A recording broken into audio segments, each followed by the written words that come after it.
O governo federal e os deputados da base aliada do governo ainda não chegaram a um acordo sobre a chamada reforma tributária. São 3 propostas para alteração no pagamento de tributos e impostos, uma apresentada à Câmara dos Deputados, outra pelo Senado Federal e uma apresentada pelo governo federal que muda o PIS e o COFINS. O advogado e pecuarista Joaquim Ferraz explica o que está em discussão e mantém um alerta. Todas as propostas aumentam a carga tributária para empresas e atingem principalmente o produtor rural e os agentes do agronegócio. Acompanhe a entrevista concedida a Walter Puga Júnior. Corre no Congresso propostas para a chamada reforma tributária. Na verdade, não é bem uma reforma. Você vai ter detalhes agora. Tenho aqui ao meu lado o advogado Joaquim Ferraz, pecuarista, que acompanha aí a evolução dessas discussões. Joaquim, obrigado por ter vindo. Vamos falar sobre um assunto que, aliás, você já abordou aqui no Canal do Boi, no início do ano, que é essa reforma tributária. É uma reforma mesmo? O que está ocorrendo? Puga, não podemos chamar de reforma tributária, que reforma tem um sentido amplo, né? Uma alteração legislativa de apenas 2 contribuições, a contribuição para o PIS e a COFINS. Uma reforma se pressupõe uma alteração, uma mudança, uma inovação mais ampla. E a gente tem um sistema tributário muito extenso, de modo que, matematicamente, alterar regras de 2 contribuições, embora elas sejam contribuições de repercussão econômica de grande porte, não pode ser chamado de reforma. Então não temos uma reforma, mas temos aí mudanças em alguns tributos. São 3 propostas que chegaram ao Congresso.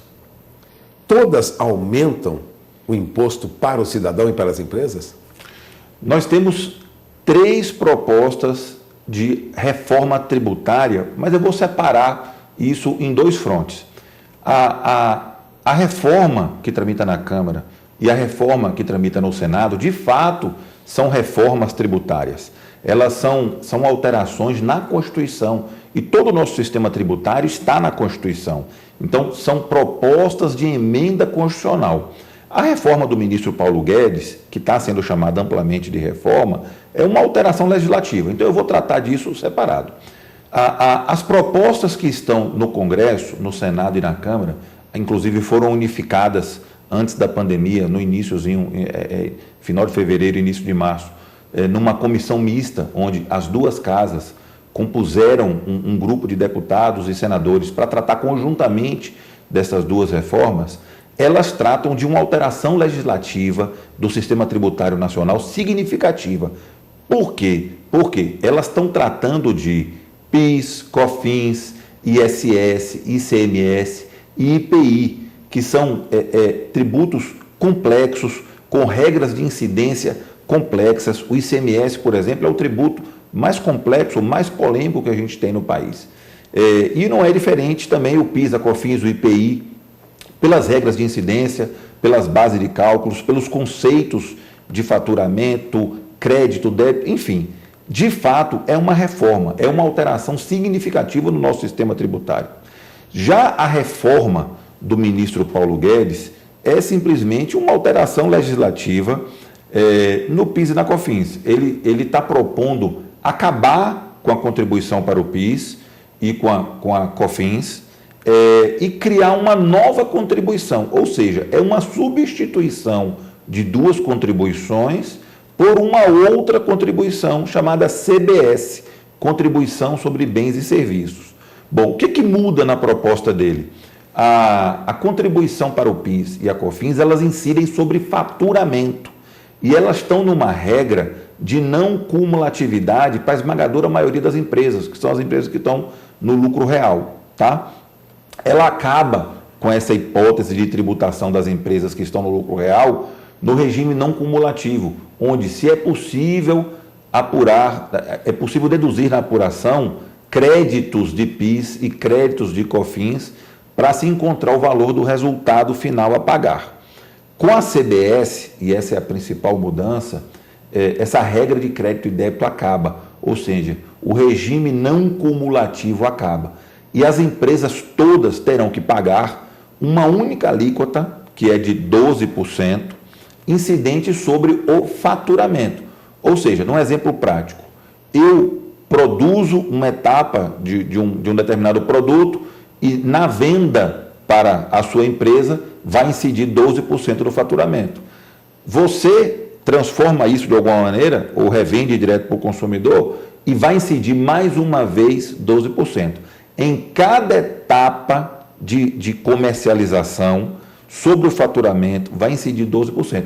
E não tem crédito e débito. É mais ou menos semelhante ao que acontece no regime das empresas que estão no regime do lucro presumido, onde não há uma incidência. Só que no regime do lucro presumido, as alíquotas são bem menores. Ou seja, vai encarecer também para o produtor rural. Substancialmente. Para o frigorífico, para o processador de soja. Para todo o setor de bens e serviços.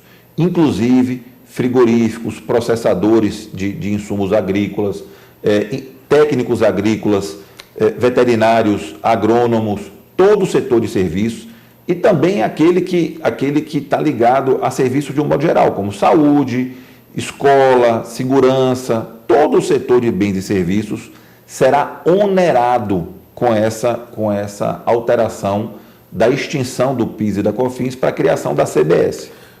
Bom, no início do ano, acompanhando todas essas propostas, vamos lembrar, antes da pandemia tomar conta e criar essa crise toda, o senhor já alertava que mesmo as propostas dos deputados e dos senadores trariam algum encarecimento já para as empresas e para os produtores rurais. Ou seja, qualquer mudança vem para encarecer o processo. Todas elas trazem um aumento da carga tributária para o setor de bens e serviços, e aí neles estão incluídos os produtores rurais, os frigoríficos, as empresas que são as geradoras de riqueza, de receita no Brasil. Isso acontece porque também nas propostas que estão no Congresso, no Senado e na Câmara de Deputados, elas criam também um tributo novo. É um tributo chamado IVA, é a sigla mundialmente mais conhecida, que é o Imposto sobre Valor Agregado. Ou seja, deixam de existir nessa outra proposta, que de fato é uma reforma, o ICMS, o ISS, a contribuição para o PIS, a COFINS e o IPI. E tudo isso dá lugar a um imposto sobre valor agregado. Essa é a proposta dos políticos, exatamente, lá do Congresso e do Senado. Exatamente. Essa também me é mais simpática. Primeiro, porque de fato é uma reforma. Segundo, porque, embora não seja ideal, ela acaba com uma guerra fiscal decorrente do ICMS que muito prejudica as empresas e os setores produtivos do Brasil. Porque a diferença de ICMS em estados do Brasil é muito grande, há uma concorrência, na verdade, né? Exatamente. Essa concorrência, ela é predatória, ela é desleal, ela gera desigualdades de competitividade muito severas. A justificativa da existência dessa pluralidade do ICMS como o Brasil é um país de extensão territorial continental, poder incentivar determinados estados. Mas a criação do IVA também pressupõe a criação de um fundo de amparo aos estados prejudicados, inclusive com denominação de origem de receita. Alguns políticos estão propondo que a origem da arrecadação para destinação para esse fundo de combate à desigualdade entre os estados venha do pré-sal, outros que são da própria arrecadação decorrente do IVA, ou seja, eles estão também preocupados e tratando desse assunto. Eles não pretendem simplesmente tornar um único imposto no Brasil inteiro e esquecer que o país é um país desigual, tem diferenças regionais que precisam ser compreendidas e tratadas, mas não necessariamente com uma trama, uma teia de aranha chamada ICMS. Bom, você está ouvindo advogado e pecuarista, portanto sente na pele, vamos ser claros, no bolso, toda a alteração tributária e as dificuldades, e é especialista em tributação. Você diria, Joaquim Ferraz, que o produtor rural será prejudicado com essa reforma? A reforma do ministro Paulo Guedes, ela altera, como eu disse, um critério de duas contribuições que o produtor rural pessoa física, ele tem a opção de pagamento dos impostos dele num regime simplificado. Mas as empresas rurais, as empresas agrícolas, elas serão oneradas tributariamente com a criação da CBS. Portanto, fica aí o recado. Produtor rural, acompanhe, mobilize-se, acompanhe as discussões no Congresso. Nós voltaremos a esse assunto. O doutor Joaquim Ferraz acompanha o andamento de todas essas discussões e você terá sempre informações sobre as mudanças que virão pela frente. Mudanças que podem vir rapidamente, não, Joaquim? Eu acredito que até o final de outubro, essa proposta do ministro Paulo Guedes já deve ter tramitado e ter sido aprovada, porque há uma sintonia com o presidente da Câmara e com o presidente também do Senado para tratar o que é consenso.